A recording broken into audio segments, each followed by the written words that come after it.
वो घटना मेरे आंखों के सामने की घटना है जब तीरथ सिंह रावत की जान जोखिम में पड़ गई थी। लोगों की भीड़ ने तीरथ सिंह रावत को पकड़कर बहुत मारा, लातों से, घूंसों से, जिसने जैसा चाहा तीरथ सिंह रावत पर वो पिल पड़ा। ये वो घटना है जब खंडूड़ी के लिए तीरथ सिंह रावत ने जान की बाजी लगा दी थी। 96 की उस घटना के बाद से बीसी खंडूड़ी तीरथ सिंह रावत के और मुरीद हो गए।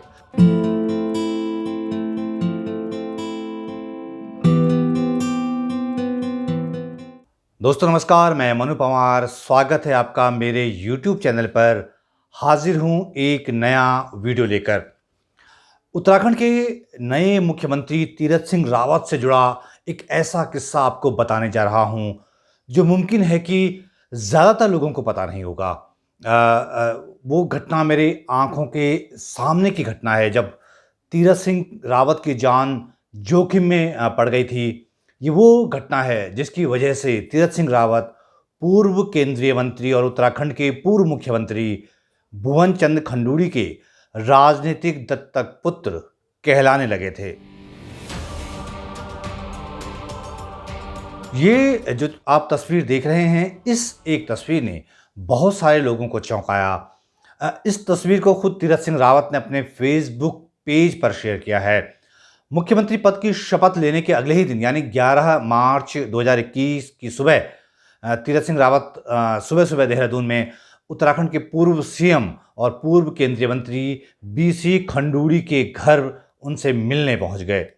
ये तस्वीरें चौंकाने वाली इसलिए भी हैं क्योंकि भुवन चंद खंडूड़ी मोदी शासनकाल में बीजेपी के भीतर अलग थलग पड़ चुके हैं। 2019 के चुनाव के वक्त तो उन्होंने बगावती तेवर भी दिखाए थे। खुद उनके बेटे मनीष खंडूड़ी ऐन चुनाव की बेला पर कांग्रेस में शामिल हो गए थे और गढ़वाल संसदीय क्षेत्र से उन्होंने अपने पिता की पार्टी यानी बीजेपी के उम्मीदवार तीरथ सिंह रावत के खिलाफ लोकसभा का चुनाव भी लड़ा था खंडूड़ी जी के बेटे ने।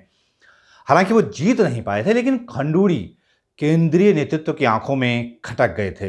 तीरथ सिंह रावत का खंडूड़ी के घर जाकर मिलना चौंका क्यों रहा है, जरा ये भी समझ लीजिए। ये बात किसी से छिपी नहीं है कि तीरथ सिंह रावत बीजेपी हाईकमान की कृपा से उत्तराखंड के मुख्यमंत्री बने हैं। ये वही हाईकमान या वही सेंट्रल लीडरशिप है जिसने बीसी खंडूड़ी को साइडलाइन कर दिया। खंडूड़ी पहले ही हाईकमान को चैलेंज कर चुके हैं, तो फिर तीरथ सिंह रावत ने ये जोखिम क्यों उठाया? तो दोस्तों, ये राज जानने के लिए मैं आपको लगभग 25 साल पुराना एक किस्सा बताता हूँ। मुझे इसका अंदाज़ा है कि शायद ये किस्सा ज़्यादातर लोगों को पता नहीं होगा। दोस्तों, जैसे मैंने बताया कि उत्तराखंड में तीरथ सिंह रावत को बीसी खंडूड़ी के राजनीतिक दत्तक पुत्र जैसा माना जाता है। तीरथ सिंह रावत ने इससे पहले राजनीति में जो ऊंचाइयां पाई, उसके पीछे कहीं ना कहीं बीसी खंडूड़ी का हाथ माना जाता रहा है। चाहे वो तीरथ सिंह रावत का 1997 में यूपी विधान परिषद का सदस्य बनना हो या उत्तराखंड की पहली मनोनीत सरकार में शिक्षा मंत्री का पद उनको मिलना रहा हो या उत्तराखंड में बीजेपी का प्रदेश अध्यक्ष बनना रहा हो। लेकिन आप ये ज़रूर जानना चाह रहे होंगे कि आखिर खंडूड़ी के लिए तीरथ सिंह रावत इतने खास कैसे हो गए। तो इससे जुड़ा एक किस्सा मैं आपको बताने जा रहा हूँ। ये वो घटना है जब खंडूड़ी के लिए तीरथ सिंह रावत ने जान की बाजी लगा दी थी। दोस्तों, मुझे अच्छी तरह से याद है, ये साल 1996 की बात है। शायद अप्रैल या मई महीनों की बात होगी। तब लोकसभा के चुनाव हो रहे थे, लेकिन उत्तराखंड में अलग अलग जन संगठनों ने चुनाव बहिष्कार का ऐलान किया हुआ था। चुनाव बहिष्कार इसलिए क्योंकि 1994 से उत्तराखंड के लोग यूपी से अलग एक पहाड़ी राज्य के लिए सड़कों पर संघर्ष कर रहे थे। उन दिनों एक विराट जन आंदोलन चल रहा था उत्तराखंड में और खटीमा, मसूरी, मुजफ्फरनगर जैसे गोलीकांड हो चुके थे। कई आंदोलनकारी मारे गए थे। लोगों में बहुत गुस्सा था, जिससे वो चुनाव बहिष्कार के जरिए देश की सरकार को अपना गुस्सा बताना चाह रहे थे। चुनाव बहिष्कार की अपील का उत्तराखंड में भीषण असर दिख रहा था। आंदोलनकारियों के डर की वजह से किसी भी नेता या राजनीतिक दल की हिम्मत नहीं हो रही थी कि वो नामांकन पत्र दाखिल कर सकें। जहां नामांकन होने थे वहां आंदोलनकारियों ने घेराबंदी की हुई थी। जो गढ़वाल लोकसभा सीट है उसके लिए पौड़ी में नामांकन होना था, लेकिन पौड़ी से लेकर देहरादून, श्रीनगर, चमोली, कोटद्वार, जगह जगह से आंदोलनकारी और छात्र नेता पौड़ी कलेक्ट्रेट के बाहर डट गए थे। वो कई दिनों तक डेरा डाले रहे वहां पर। वो किसी भी सूरत में नामांकन नहीं कराने देने पर अडिग थे और इस मुहिम को जबरदस्त जन समर्थन भी मिल रहा था। और पौड़ी कलेक्ट्रेट पर रोजाना आंदोलनकारियों की भीड़ जुटती जा रही थी। तो जनता का दबाव इस कदर था कि तब सतपाल महाराज ने घोषणा की थी कि वो पहले नामांकन नहीं करेंगे। महाराज गढ़वाल संसदीय सीट से चुनाव लड़ने की तैयारी कर रहे थे। उनके सामने बीजेपी के भुवन चंद्र खंडूड़ी को चुनाव लड़ना था। वो भी नामांकन स्थल पर आंदोलनकारियों की गई किलेबंदी की वजह से नामांकन नहीं करा पा रहे थे। लेकिन एक दिन ऐसा हुआ जिसने पूरी सूरत बदल दी।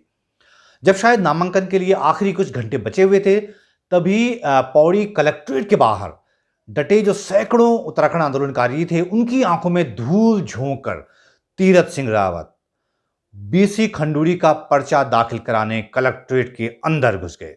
ये सब हमारी आंखों के सामने हुआ। उन दिनों में पौड़ी में अमर उजाला अखबार के लिए रिपोर्टिंग कर रहा था और तीरथ सिंह रावत शायद 30-31 साल के रहे होंगे।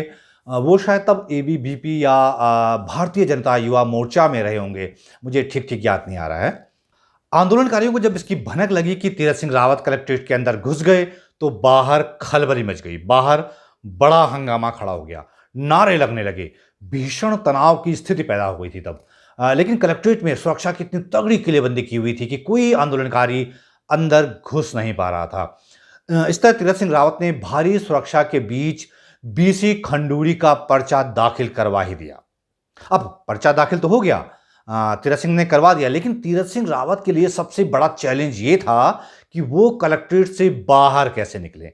बाहर तो आंदोलनकारी खूंखार रूप धरे हुए थे, उनसे काफी नाराज थे। काफी समय बीतता गया, तीरथ सिंह ने कलेक्ट्रेट के बाहर निकलने में वक्त लिया।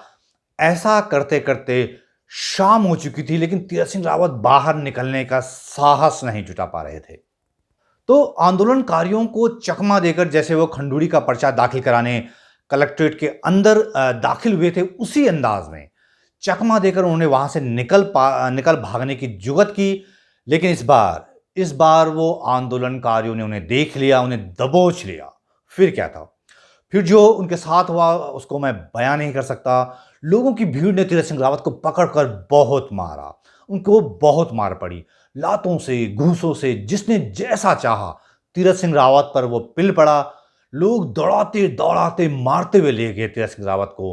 बाद में पुलिस ने बीच बचाव किया, लेकिन तब तक पब्लिक के गुस्से ने तीरथ सिंह रावत के बहुत बुरे हाल कर दिए थे। गनीमत ये रही कि उस गुस्साई भीड़ के बीच उनकी जान बच गई। उन दिनों उत्तराखंड आंदोलनकारियों ने कई दिन से शासन, सरकार और चुनाव आयोग पर जो प्रेशर क्रिएट किया हुआ था, तीरथ सिंह रावत के उस तरह चोरी छिपे पर्चा दाखिल कराने के बाद उस आंदोलन की हवा निकल गई। बीसी खंडूड़ी का पर्चा दाखिल हो गया तो सतपाल महाराज को भी एक वजह मिल गई। उन्होंने भी अपना नामांकन पत्र दाखिल कर दिया। चुनाव में सतपाल महाराज 15,000 वोट से जीत गए।